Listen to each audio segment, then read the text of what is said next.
কেনেকৈ মেট্ৰিক পৰীক্ষাত প্ৰতিটো প্ৰশ্নৰ উত্তৰ লিখিলে আমালোক লেটাৰ বা 80 মাৰ্ক বা 100 মাৰ্ক পাব পাৰোঁ। তোমালোক বেছি দেৰি নকৰি ভিডিঅ'টো আৰম্ভ কৰি আছোঁ।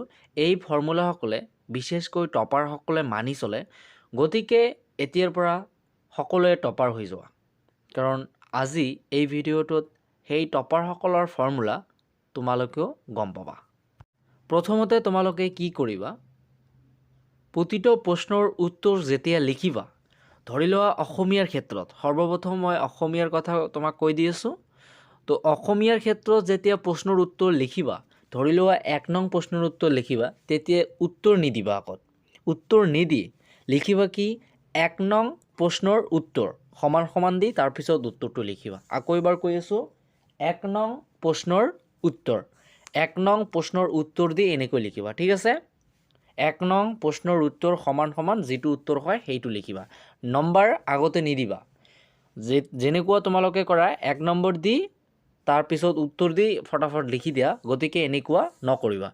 এই মই যিটো আইডিয়া দি আছোঁ, এই আইডিয়াটো তোমালোকে 2খন পেজ বা 3খন পেজলৈকে এনেকৈ চলি থাকিবা। ঠিক আছে, তেতিয়া তোমালোকৰ যিজন এক্সামিনাৰ থাকিব, সেই এক্সামিনাৰজনে তোমাৰ খাতাখন দেখি একেবাৰে ছেটিছফাইড হ'ব আৰু মুগ্ধ হৈ যাব যে এনেকৈ লিখিছে।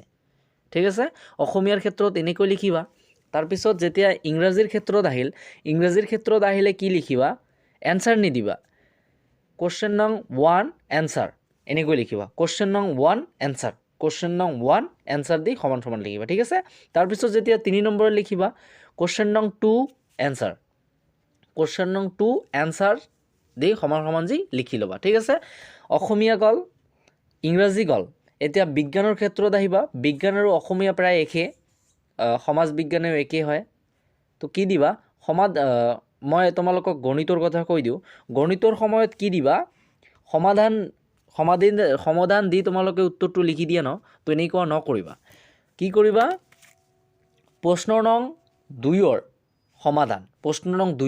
সমাধান দিবা। অসমীয়াৰ ক্ষেত্ৰত উত্তৰ দিবা আৰু গণিতৰ ক্ষেত্ৰত কি দিবা, সমাধান দিবা।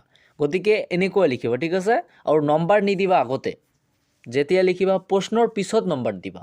প্ৰশ্ন নং 2 বা 3 বা 4 যিটো প্ৰশ্নৰ উত্তৰ লিখিবা আৰু এনেকৈ লিখি তোমালোকে লিখি দিবা। এই যিটো আইডিয়া আছে, এই আইডিয়াটো 3 পেজলৈকে তোমালোকে চলি থাকিবা। কণ্টিনিউ 3 পেজলৈ চলি থাকিলে কি হয়, তোমাৰ যিজন এক্সামিনাৰ থাকিব সেই এক্সামিনাৰজন বহুত ছেটিছফাইড হ'ব আৰু মুগ্ধ হৈ যাব, যে ক'ব এনেকৈ লিখিছে, এই ল'ৰাজনৰ মূৰত কিবা এটা আছে। গতিকে তোমাৰ বহীখন একেবাৰে মনোযোগ দি চেক কৰিব আৰু তেওঁ ছেটিছফাইড হ'ব। ঠিক আছে, তো ছাত্ৰ ছাত্ৰীসকল মেট্ৰিক পৰীক্ষাৰ বহীত প্ৰতিটো প্ৰশ্নৰ উত্তৰ এনেকৈ লিখা। তাৰপিছত তোমালোকে 100 নাইবা লেটাৰ মাৰ্ক 80 তোমালোকে পাব পাৰা।